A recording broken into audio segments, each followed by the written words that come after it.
My name is Meredith Clark. I'm 33 years old. The white wine hit my face with a sharp chill. It soaked straight through the bodice of my wedding gown down to my waist as the voice behind it hissed, "Someone like you doesn't deserve to be my sister, let alone a bride."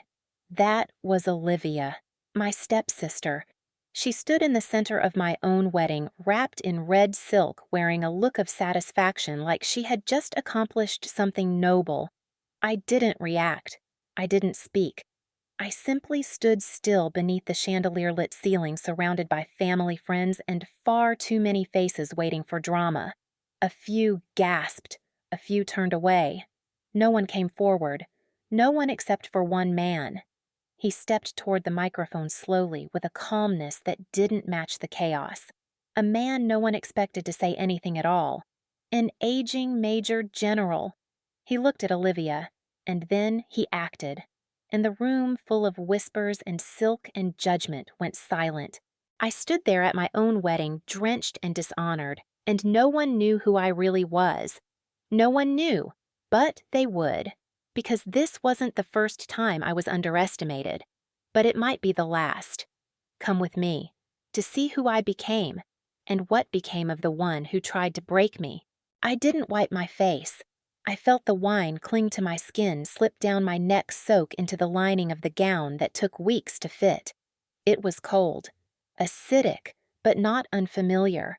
I had worn worse things on my skin before. Doubt, dismissal, the chill of being unwanted in rooms where I'd earned my place twice over. But this time it was visible. I could hear Olivia's breath, quick and triumphant, just behind me. She hadn't moved. She didn't need to. The wine had done the work for her. Someone gasped. Another voice muttered, "Oh my God." Then silence again, thick and calculated, as if people were still deciding whose side they were supposed to be on. I stood there, still facing the arch of white roses and folded napkins, my back turned to the chaos, my shoulders impossibly straight. I didn't flinch. I didn't break. What surprised me wasn't the wine. It was how ordinary the humiliation felt, like a ritual I'd long since stopped resisting, a script I knew too well. The sound of footsteps approached from the right, measured, certain. The kind of walk people make when they're not asking for permission to arrive. I turned slightly, not enough to invite conversation, just enough to notice who it was. Major General Victor Sorrell. I recognized him instantly, though I hadn't seen him in nearly a year. The medals had changed, the posture hadn't. He walked past Olivia without acknowledgement, stepped calmly to the microphone near the small band, and adjusted it with a quiet breath. A few guests looked around, unsure if this was part of the reception. Olivia shifted behind me, her smugness faltering just slightly. General Sorrell glanced down at something in his hand, a folded card. Then he looked up straight at the crowd, his voice even. "There's something I want to clarify before this celebration continues." Silence rippled across the room. Even the violinist stopped tuning. He looked at me. Not in pity, not in sympathy, in recognition. "She is my commander." The words didn't echo. They didn't need to. They landed in the room like a dropped glass, sharp and irreversible. Murmurs spread like wind through silk. I didn't move. Not yet. I stood in the same place, wine on my skin, humiliation in full view, and suddenly the weight shifted. Not because anyone apologized, not because Olivia backed down, but because power, when revealed properly, doesn't need to shout. It only needs to be confirmed. General Sorrell stepped back from the mic, gave me a single nod, brief, restrained, and utterly precise, then resumed his seat as though nothing at all had changed. But everything had. Olivia said nothing. Her red silk didn't shine quite so brightly under the lights now. Her shoulders didn't pull back as sharply. She was still taller than me in heels, but that didn't seem to matter anymore. I turned slowly to face the crowd. There were so many expressions I couldn't name: confusion, discomfort, shame, awe. My mother stood near the far end of the room, her eyes wide. She wasn't crying, just still, frozen in the way people get when they realize they've missed something too important for too long. My fiancé, my husband, now stood near the table where we were supposed to be cutting a cake. He didn't look shocked, only steady. I met his gaze. He nodded, slightly. It was all I needed. I walked off the center floor, not hurriedly, not dramatically, just with deliberate calm. People stepped aside without realizing they were doing it. Some avoided my eyes. Some tried to meet them. I let them all pass. I didn't go to the dressing room. I didn't demand Olivia leave. I didn't cry in the bathroom. I asked the coordinator for a towel, dried my face, patted my dress as best I could. Then I rejoined my husband. We cut the cake. We danced. We toasted. And every time I moved through that room, it parted not from fear, not from obedience, but from something else. Awareness. I said little that night. I smiled when appropriate. I thanked people politely, but inside I was quiet in a way that didn't feel hollow. It felt earned. The kind of quiet that follows a long storm. The kind that belongs to someone who's done waiting for recognition and has become the reason others pause. I wasn't born into a family that made space for softness. My mother died when I was 6. Car accident. Quick, brutal. I remember the sound of the doorbell ringing that night, the way the officer looked at my father, not with sympathy, but the kind of grim efficiency I would come to understand far too well. He remarried less than a year later. She came with a daughter, Olivia. At first, I thought it would be a good thing. Another girl in the house, someone to braid hair with trade secrets, laugh late into the night. I was a child, and children want belonging more than anything. But Olivia didn't want a sister. She wanted dominance. She was loud where I was quiet, theatrical where I was precise. She cried easily charmed, easily accused, easily. Adults always called her expressive. They called me intense. By age 10, I learned that even in grief, attention had a hierarchy, and I always came second. It didn't matter that I got good grades that I cleaned up without being told that I didn't talk back. What mattered was that Olivia sparkled and I didn't. She called me the robot when no one was listening, said I blinked too slow, said I creeped people out. Sometimes I believed her. My father didn't notice, or didn't want to. He liked quiet, obedient daughters until their silence became inconvenient. When Olivia failed a math class in high school, it was the teacher's fault. When I won a statewide science competition, he said, "That's nice," and went back to reading the newspaper. Still, I didn't rebel. Not outwardly. I just moved inward. Books became my language. Precision became my shield. I taught myself to measure conversations, to hear what wasn't said louder than what was. I didn't chase approval anymore. I chased understanding.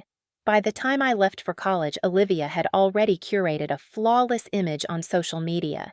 She wore pageant crowns. She posted captions like "Grace under pressure" with photos of her half crying near marathon finish lines. I didn't follow her. She didn't follow me. We existed in parallel, occasionally crashing at holidays, always performing. At the Thanksgiving table, she'd make jabs like Meredith's probably working on a satellite or something right. Everyone would laugh, even my father. I never corrected them, even when I could have.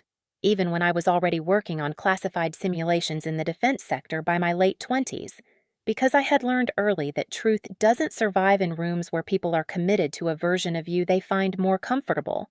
I stopped attending holidays altogether the year Olivia got engaged. She invited me, of course, publicly, performatively. At brunch with her friends, she said, "You'll be there, right? I want my real family with me." That word "real" hit with more precision than she intended. I declined. Later that year, I met Daniel. He was kind in a quiet way, steady, civilian, didn't flinch at my silences or mistake them for distance. He liked the way I thought, not just what I knew. That was rare. My father didn't like him. He doesn't command a room, he said. I wanted to ask, do I, but I didn't. We got engaged after 2 years. A small proposal, no audience, just 2 people who understood the value of things that last. When we announced it, Olivia sent me a message, "Can't wait to see the dress. I'm sure it'll be practical." I ignored it. I had learned to, but her resentment didn't fade. It grew. She couldn't stand that I was marrying first, that someone chose me without needing me to be brighter or softer or more photogenic. She made a toast at my bridal shower that included the words, "Even Meredith found someone, there's hope for us all." People laughed. I smiled. Because by then, I had turned my silence into armor so polished no one noticed it was steel. But inside, something tightened. The same way it always had when Olivia reminded the world that I didn't quite fit the shape it preferred. So when the wedding came, I wasn't surprised she wore red. I wasn't surprised she drank too much champagne. I wasn't surprised she waited until the whole room was watching before she stepped forward and threw the wine. I wasn't surprised, but I was ready, because while she had spent years preparing for the performance, I had spent years preparing for the moment after. The night before the wedding, Olivia asked to give a speech. She made the request in front of my stepmother at the rehearsal dinner with a smile that looked sincere enough to fool anyone who hadn't known her for decades. "I'd love to say a few words tomorrow," she said. Just a little sister-to-sister moment. My stepmother clapped eyes, shining. My father nodded slowly as if this somehow proved we were finally family. Daniel squeezed my hand under the table, oblivious to the tension coiling around my ribs. I said yes, not because I trusted her, but because I had stopped trying to convince anyone of who she really was. The next morning, she brought me coffee while I was getting ready. "It's not poisoned," she joked. I took it. She hovered for a minute, adjusting my veil unnecessarily, fingers too tight near my scalp. Then she whispered, "You really think this makes you better than me?" I didn't answer. She laughed and walked away. I poured the coffee down the sink. The ceremony went smoothly, elegant, simple, exactly as we'd planned. But I saw it in her eyes as I walked down the aisle, the calculation, the waiting. Her smile was stretched too wide, her posture too straight. She was building something, and she waited until the reception to deliver it. She waited until the toasts were done, the music softened the servers weaving between tables. I was standing near the dessert bar greeting someone from Daniel's side of the family when she approached, glass in hand, smirk barely visible. She didn't raise her voice. She didn't need to. She said loud enough for those closest to hear, "Do you even know who you're marrying? She's not warm, not kind, she's just efficient." And then before I could respond, she tossed the wine. It wasn't the stain that mattered. It was the silence afterward. A silence that said, "She deserves this." I saw it in their faces. My father unmoved. My stepmother quietly horrified, but not enough to speak. Guests shifting, uncertain if this was drama or something deeper. No one came to my side. Not then, not even Daniel. At first, he had been pulled into a conversation across the room and didn't witness the exact moment it happened. When he arrived too late to intervene, the general had already stepped forward. But in those seconds between the splash and the silence, I felt more alone than I had as a child, standing in the back row of Olivia's dance recitals, where my applause always felt out of place. I didn't cry. I didn't leave. But something within me folded inward, not from weakness, from clarity. I finally understood that there would never be a version of me soft enough, small enough, bright enough to satisfy the expectations of people who had already decided I was too much, too cold, too smart, too me. And it wasn't just Olivia. After the wine, people chose sides without speaking. One aunt pulled Olivia aside, not the place she whispered, but offered no apology to me. Another relative glanced at my dress now stained and said, "Maybe you should change." I didn't. The DJ hesitated before announcing the first dance. The photographer asked gently if I wanted a break from pictures. They didn't say, "You were wronged." They said, "Do you want to make it easier for the rest of us?" And I realized they weren't waiting for me to be okay. They were waiting for me to disappear. But I didn't. Instead, I smiled. Not because I felt strong, but because I knew something they didn't. I wasn't built to fall apart in public. And the reckoning, when it came, wouldn't arrive in raised voices or shattered glass. It would arrive in stillness, in the shift of a name spoken by the wrong person in the right tone. And when the general stepped up, when he looked at Olivia, when he declared what I was, everything changed. Not just in that room, but in me. I didn't sleep the night after the wedding. Even after the music faded and the guests left, Even after Daniel and I returned to the hotel suite booked months in advance, lavender candles, silk robes, chocolates on the pillow, I couldn't close my eyes. Daniel tried. He undressed, gently asked softly, "Do you want to talk?" I shook my head. He didn't press. He just lay beside me awake longer than I think he wanted to be his hand resting over mine, anchoring me in a space that didn't feel mine anymore. The silence wasn't heavy. It was hollow, like the inside of a shell after something living has gone.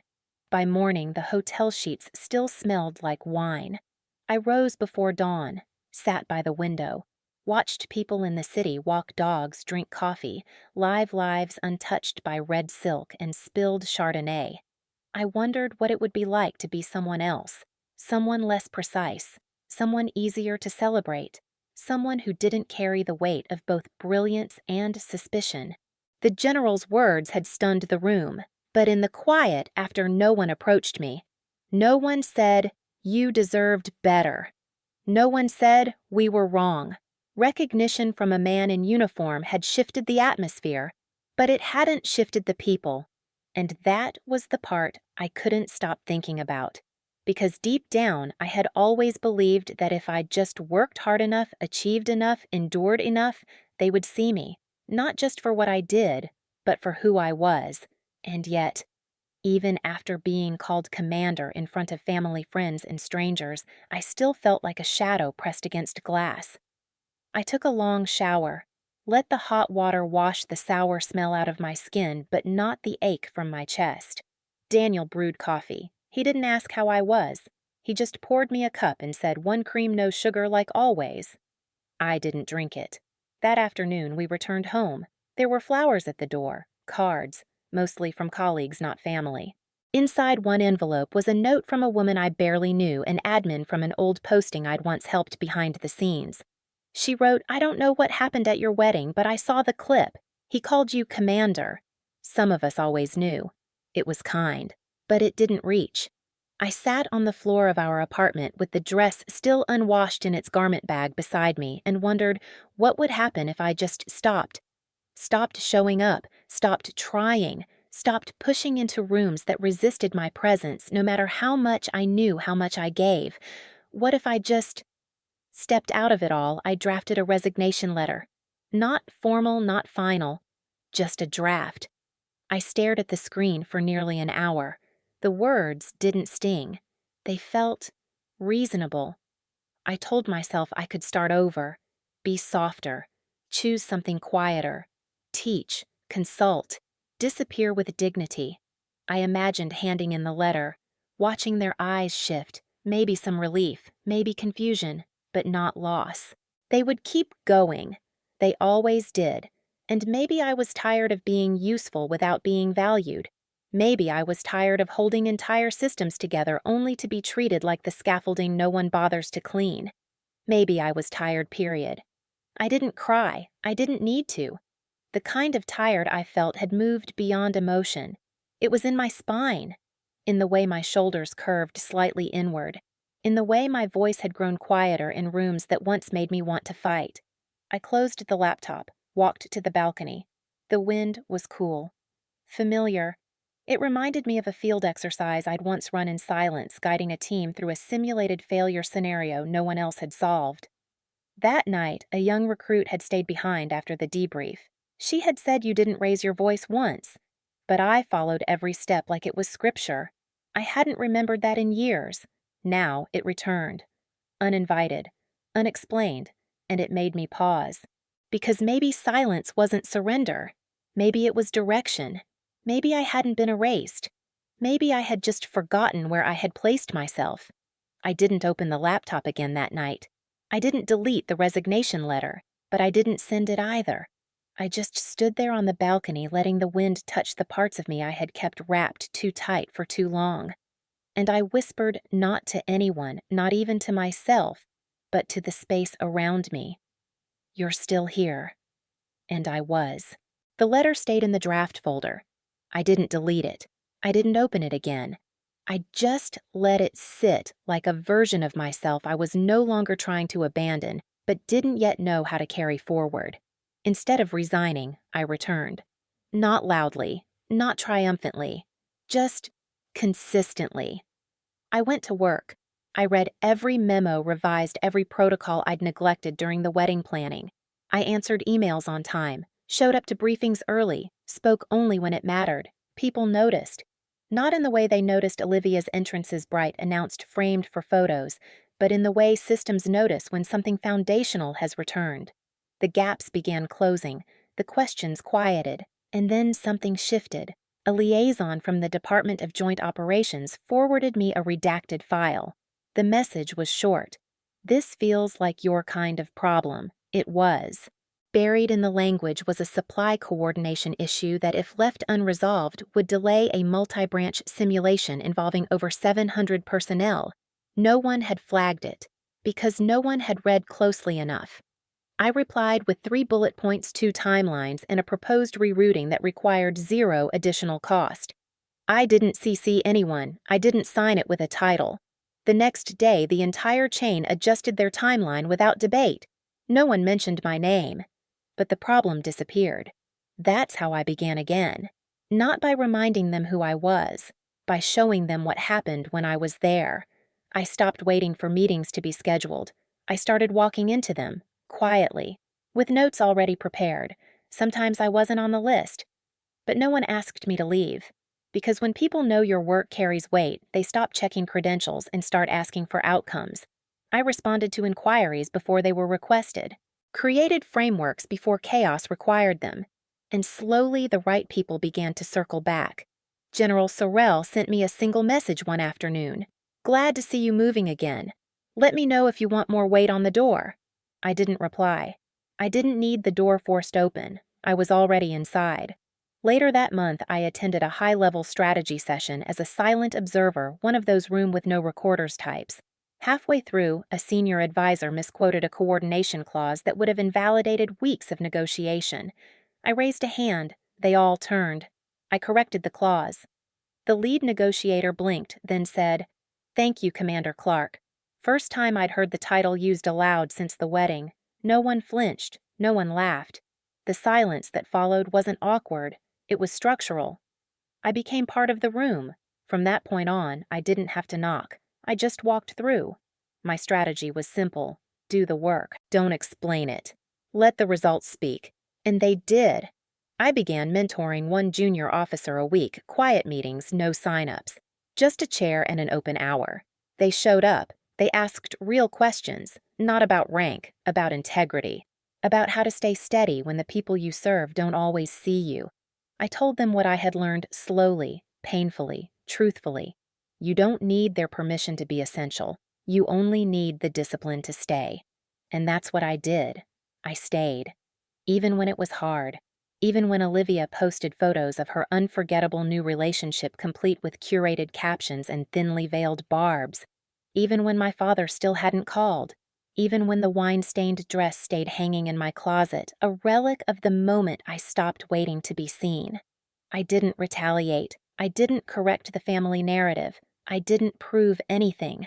I just kept showing up with everything I knew, everything I had built, everything I refused to bury just to make others comfortable. And eventually, they stopped asking why I was in the room. They started checking to make sure I was. I never planned to reclaim the room. I didn't walk into the reception that evening with a strategy. There were no carefully crafted words in my pocket, no rehearsed monologue, no need for revenge. I simply intended to get through the night. After Olivia threw the wine, after the silence settled, after the gasps had faded into ambient discomfort, I remained where I stood, drenched, staring, not at her, but through her, because in that moment she wasn't the threat anymore. She was the mirror. Of every time I had been told I was too much or not enough, of every hand that never reached out, of every room I had entered on merit and exited with suspicion trailing behind me. She had thrown wine, but what splashed across my skin wasn't shame. It was clarity. And then General Sorrell moved. He didn't raise his voice. He didn't ask permission. He walked to the microphone with the ease of someone who'd spent a lifetime commanding rooms. And when he said it, "She's my commander," it didn't feel like a rescue. It felt like recognition, the kind that doesn't come with applause, the kind that settles into the bones of the people listening. The room didn't erupt, it froze. Because there are moments when truth doesn't need repetition. It only needs to be heard once. I didn't speak. I didn't look for confirmation. I didn't wipe the wine from my face. I let the silence stretch. Let the discomfort bloom.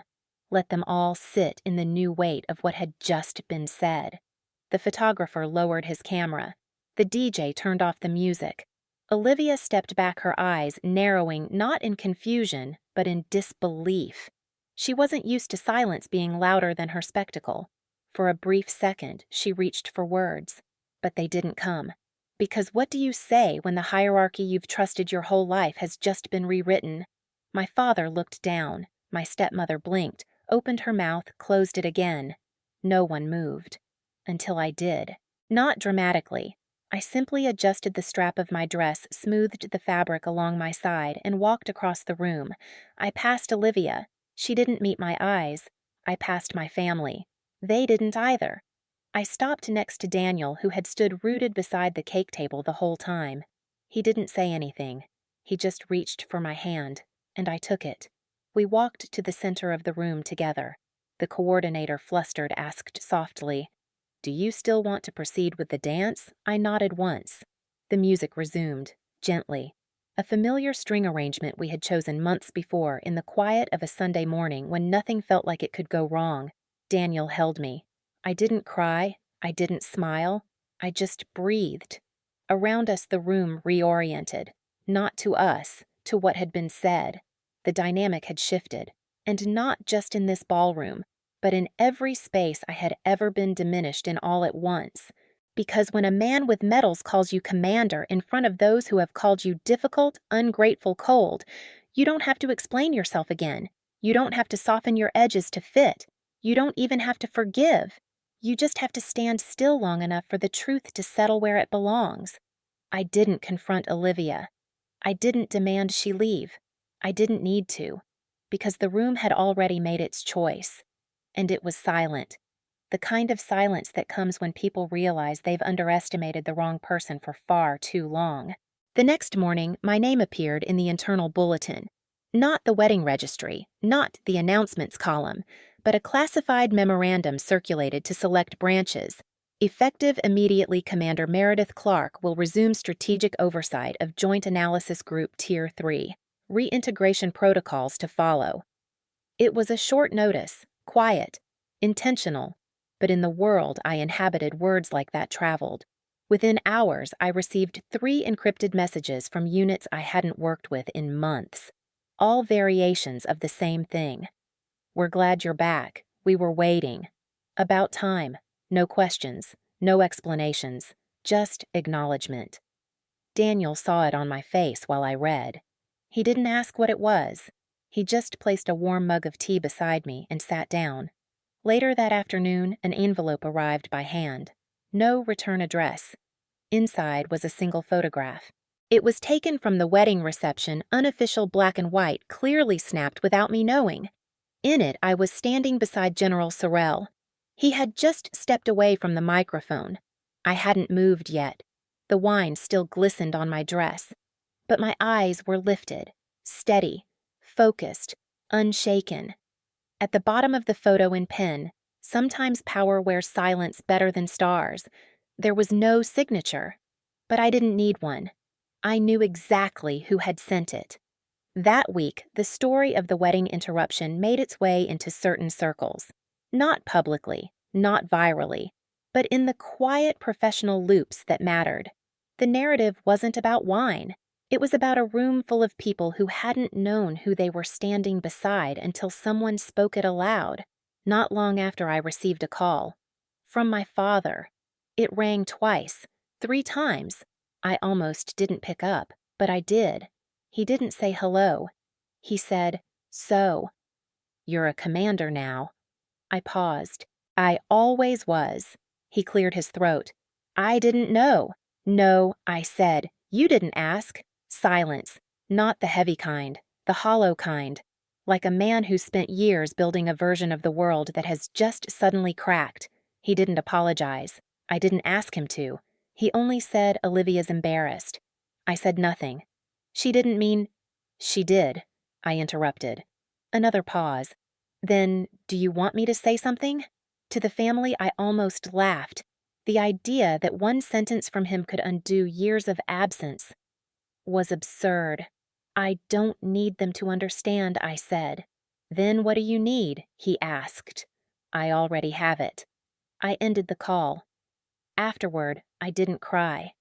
I stood by the window and watched a child below trying to fly a paper plane that kept folding midair. It made me think of how long I had spent trying to take off in rooms that weren't built for flight. I didn't resent him, or Olivia, or even the guests who said nothing. I had finally stopped needing them to see me, because I saw myself. And more than that, others did too. One evening, I was invited to an interdepartmental meeting at a facility most people didn't know existed. No agendas were circulated. No phones allowed. Inside, 6 individuals sat at a round table. One empty chair remained. I took it. On the wall behind us, no seals, no flags. Just a simple phrase. Authority is not volume. It is vision carried without hesitation. That's where I belonged. Not because someone let me in, because I never left. Back home, I found Olivia's wedding gift still unopened. A slim, gold-trimmed box. Inside, a framed print of a, quote, "Well-behaved women seldom make history." Underneath, in her handwriting, "Try not to be such a statue all your life." It was meant to sting. It no longer did. I placed it face down in a drawer, because I didn't need to make history. I was already shaping it. Life didn't change overnight. I still received the occasional email addressed to Ms. instead of Commander. Still walked into rooms where someone raised an eyebrow, not in suspicion, just in surprise. But the difference was, I no longer flinched. I had stopped trying to correct the angle of their gaze. Instead, I built quietly in the direction I was already going. I declined a promotion that would have put me behind a desk in a polished DC office, titled, visible, palatable. Instead, I chose a field assignment, smaller team, tighter operations, farther from the spotlight. It confused people. "You've earned the seat at the big table," someone said. I built a different table, I replied. Because I didn't want a seat, someone finally decided to offer. I wanted to work where I wasn't a symbol, a statement, a controversy. Just a leader, a woman, a person doing her job with precision, integrity, and vision. The kind of place where power didn't have to announce itself. It just showed up and did the work. I kept the wedding dress, had it professionally cleaned. The stain didn't lift entirely. There was still a shadow at the waistline, faint and golden, but I asked the tailor not to remove it. "Are you sure?" she asked. "We could fade it more." "I don't want it gone," I said. "I want it honest. I didn't wear it again, but I hung it where I could see it. Not as a memory of pain, but as a reminder of clarity, that sometimes the moment someone tries to stain you is the moment you finally see your own shape." Olivia never reached out. I heard from mutual acquaintances that she spun a different version of the story, something about the stress of weddings, the misinterpretation of a joke. I didn't respond, because the part of me that used to ache for an apology had grown still, not hardened, just no longer interested. My father sent a birthday card that year, first one in nearly a decade. No note inside, just his name. I placed it in a drawer beside Olivia's quote, "Not out of bitterness, out of peace." Because when you know what you're worth, the absence of validation no longer feels like a wound. It just becomes a silence you no longer need to fill. Daniel and I moved into a smaller apartment overlooking a quiet marina, fewer rooms, more light. One evening, he asked if I ever thought about leaving it all behind. Leaving what I asked, the uniform, he said, the weight. I looked at him then out the window, watched the masts sway, heard the ropes creak against the wind. "I don't carry the weight," I said. "I shape it." And I meant it. Because what I had learned slowly, silently, deeply, is that the hardest part wasn't becoming someone powerful. It was staying soft in the places that mattered, staying clear in the noise, staying steady when no one clapped. Now, when I walk into rooms, I don't wonder who sees me. I know who I am, and when someone forgets, I let them. Because I didn't build this life for them to understand. I built it so I could live it. Fully. Honestly. Without shrinking, without apology, without waiting for anyone to hand me a chair. Because when they didn't give me a seat at the table, I built the command center. And I filled it with women who would never again need permission to lead.